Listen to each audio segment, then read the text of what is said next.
Muy buenas noches, hoy tenemos un programa especial, me da mucho gusto, voy a entrevistar a Steven Levitsky, él es profesor del Departamento de Gobierno de Ciencia Política de la Universidad de Harvard y junto con Daniel Ziblatt han escrito un libro que se ha convertido en un bestseller, ¿Cómo mueren las democracias? Profesor Levitsky, gracias por atendernos. ¿Cómo mueren las democracias? Y hay una parte muy interesante en su libro, desde luego Trump es un personaje muy importante en el libro, pero ustedes empiezan antes y con el tema de la muerte del ministro de la Corte, Antonin Scalia, ¿no? Y el rechazo de los republicanos a empezar el proceso de aprobación del candidato de la Suprema Corte que sustituiría a Scalia, ¿no? Cuéntenos de este episodio, ¿por qué es tan importante? Mira, el episodio es importante porque rompe con una norma básica que es que el presidente tiene que poder llenar una vacancia de la Corte Suprema. De hecho, fue la primera vez desde el año 1866 sí, que el Senado no dejó que el presidente llenara una vacancia en la Corte Suprema. Y para nosotros era el caso, no el único caso, pero el caso más grave, más chocante, sí, de violación de normas básicas, que un proceso que empezó en los años 90, pero que había estado aumentando por los últimos 20, 25 años.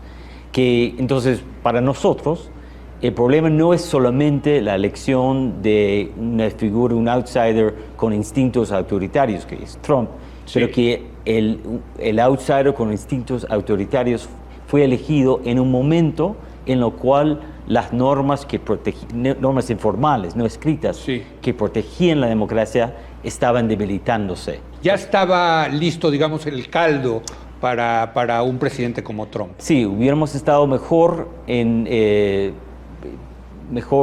para defender la democracia si las normas estaban intactas, pero no, sí, estaban mucho más débiles que hace 30 años. Ahora, leyendo su libro, a mí me pareció muy interesante porque cuando yo estudié ciencia política y estudiaba política de Estados Unidos, toda la literatura de autoritarismo no se leía en American Politics, en política de Estados Unidos, sino que la leíamos para entender los casos de América Latina y Europa del Este. Y ustedes han traído esa literatura, me parece, al caso de Estados Unidos y otros casos, ¿no? Era necesario. Mi especialidad no es política de Estados Unidos, es política de América Latina. Mi coautor Daniel estudia Europa, pero en el periodo de los años 20 y 30. Entonces los dos habíamos estudiado el colapso de la democracia, habíamos estudiado el fenómeno como el populismo, pero en Estados Unidos esa literatura, como usted dijo, no fue leída. Entonces era el trabajo de comparativistas, politólogos que estudiamos otras regiones, introducir algunas ideas nuevas a los estadounidenses. Entonces ha generado un nuevo diálogo entre los que estudiamos América Latina y los que estudian Estados Unidos.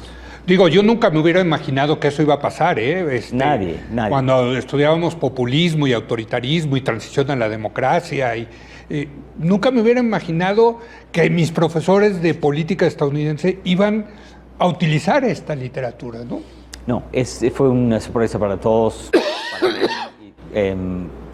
Empezamos las conversaciones que terminaron en el libro, empezaron en 2015, en la campaña, en principios de la campaña, en las elecciones primarias, cuando Trump, sobre todo, empezó a decir cosas y comportarse de una manera que no habíamos visto en nuestra vida en 50 años en Estados Unidos, pero que sí yo había visto en Perú, en Argentina, en Ecuador, en otros países de América Latina, y que sí Daniel había visto históricamente en países como Alemania y Italia. Claro.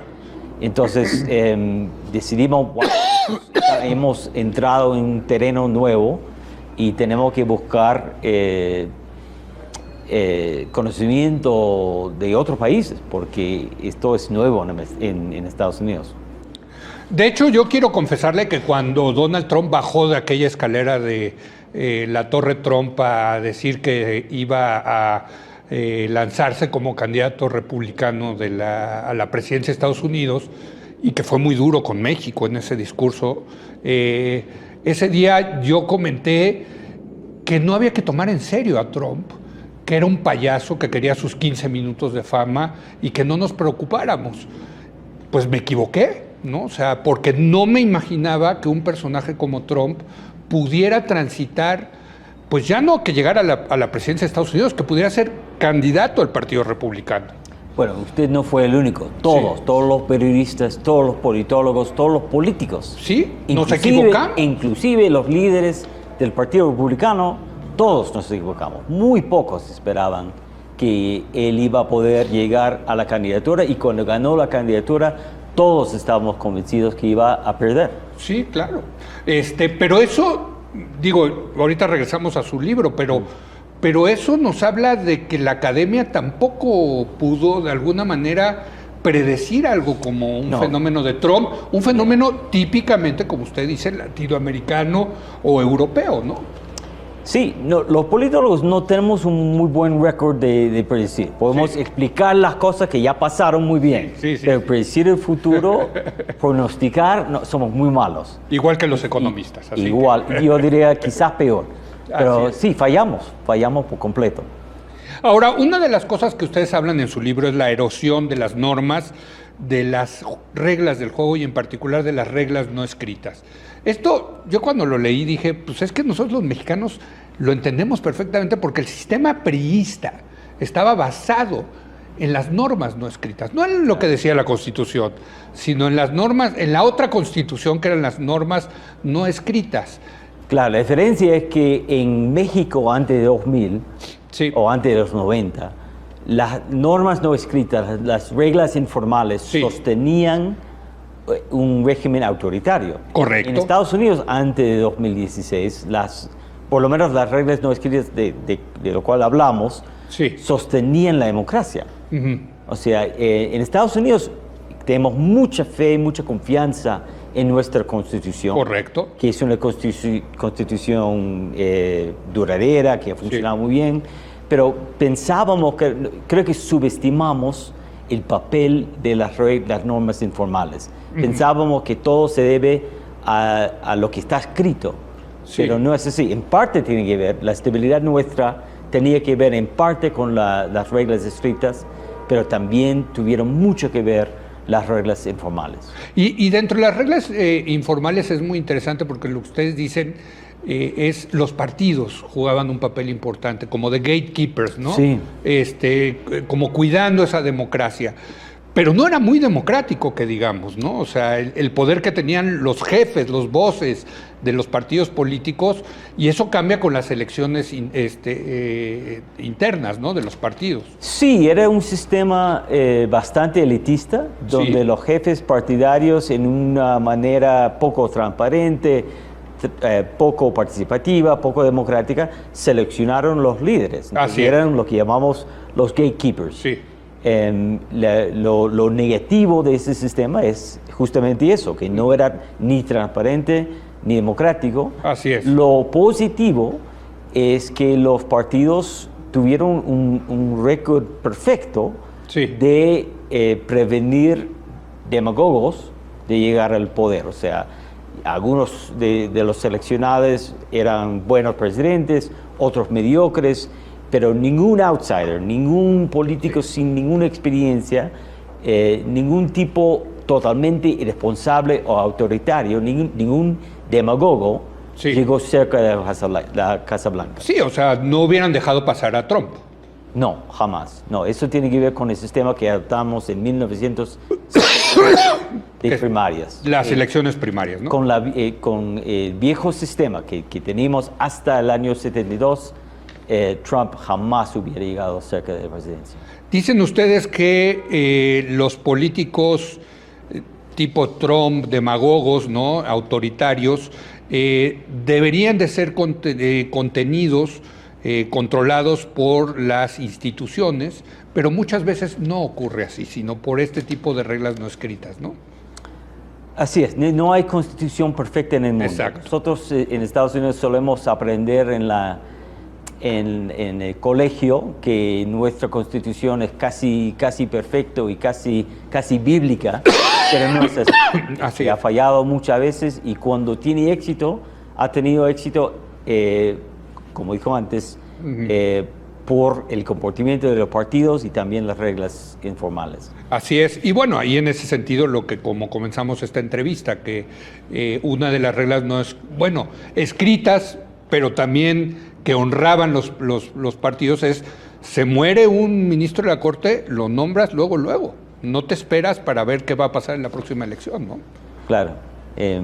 No, es un fenómeno más común en América Latina que en Estados Unidos históricamente, lo que llamamos en inglés constitutional hardball, dureza Sí. constitucional. Eso es la práctica de usar la letra de la ley de una manera que mina el espíritu de la ley. Sí. O sea, hay comportamientos que son legales, pero que minan el espíritu de la ley. Sí. Y eso, lo que hizo el Senado, no dejar que haya votación para aprobar El ministro. el ministro de la Corte, Sí. era legal, era totalmente legal, pero obviamente violaba el espíritu de la ley. Estiraron la liga, como decimos en México. ¿Ok? Para ustedes es muy importante, en el libro hablan de dos normas primarias o básicas. Uno es la tolerancia mutua. Sí. Platícanos de esto.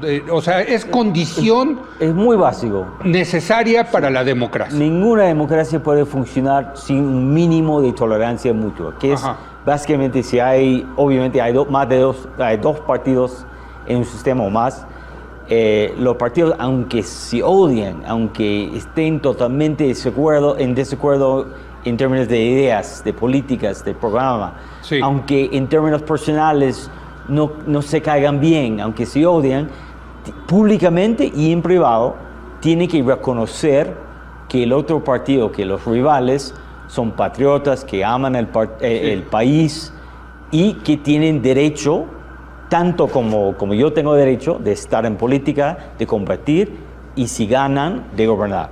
Sí. Se tiene que reconocer plenamente, en privado y público, la legitimidad del otro lado. Sí. No puedes tratarlo como enemigo, como subversivo, como terrorista, como criminal, como alguien que no tiene plena legitimidad. Eso es clave.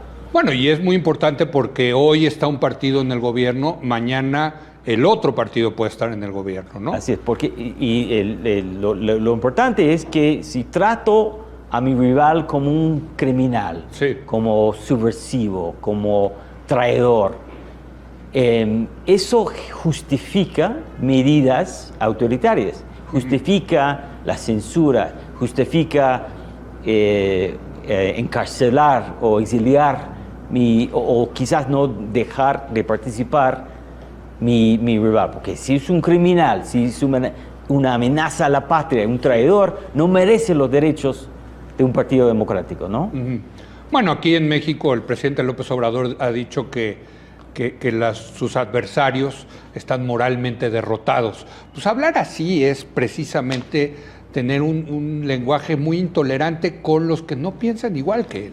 Sí, y me parece que está en la frontera de la intolerancia. Sí. Nuestro presidente ha Sí. llamado a sus rivales traidores, Sí. casi todas las semanas, y también enemigos de la patria, Sí. enemigos Sí. del pueblo. Sí, totalmente. Ahora, la segunda norma central o primaria de la democracia es la autocontención institucional. Sí. Háblenos de ella, profesor. Bueno, eso es no aprovechar de un derecho legal que es suyo. El presidente, por ejemplo, de Estados Unidos tiene el derecho legal de perdonar quien quiera, Sí. cuando quiera. Cualquier criminal puede tener ministros de su gobierno que roban, que cometen crímenes, que abusan de la ley, y puede perdonar todo si quiere. Sí. Está en la Constitución. Está en la Constitución. Entonces, la democracia solo funciona, cualquier sistema político solo funciona si los políticos y los gobernantes respetan no solamente la letra de la ley, sino su espíritu. Sí. En Estados Unidos, el Senado, si está en manos de otro partido, puede hacer lo que hizo el Senado en 2016, que es bloquear cualquier ministro, cualquier nombramiento que hace el presidente. Si no practica la autocontención, el sistema de checks and balances, un sistema presidencialista, no puede funcionar. Queda en un stalemate total. Entonces es súper importante que los políticos subutilizan su poder institucional, que no lo utilizan al máximo en nombre de hacer funcionar el sistema. Pero me parece que estas dos normas que suenan muy razonables tienen que ver más con una cultura democrática, ¿no? Sí. La democracia necesita demócratas, ¿no? En última instancia. No necesariamente. La democracia casi nunca nace con demócratas. No, eso también es cierto. Cuando nace la democracia en Estados Unidos, no existían partidos políticos. Casi no existía la idea de oposición leal.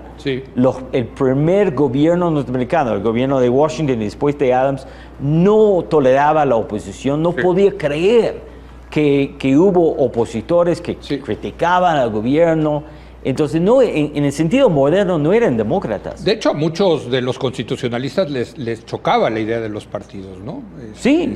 Entonces, tuvieron que aprender. Entonces, a través durante los primeros 2-3 décadas de la República, aprendieron básicamente a comportarse como demócratas. Y es parecido en otros países. En Argentina, si vuelves a los 80, los peronistas y los radicales se llevaban muy mal. Todo el mundo desconfiaba de los peronistas, decían que eran autoritarios. Pero aprendieron a practicar la democracia, desarrollaron a través del tiempo normas básicas de la democracia. Entonces, cuando hablas de cultura es una cosa que cambia muy lentamente. Es cierto, tiene que ver con una cultura democrática, pero la cultura democrática se aprende. Se ha aprendido en cada continente del mundo, se ha aprendido en Ghana, se ha aprendido en Sudáfrica, se ha aprendido en Polonia, se ha aprendido en América del Sur. Entonces, no es una cosa tan difícil de desarrollar. Sí. Ahora, estaba pensando en dos países donde la oposición, la izquierda y la derecha, se tuvieron que unir para sacar adelante la democracia. Estoy pensando en Chile y estoy pensando en España, ¿no?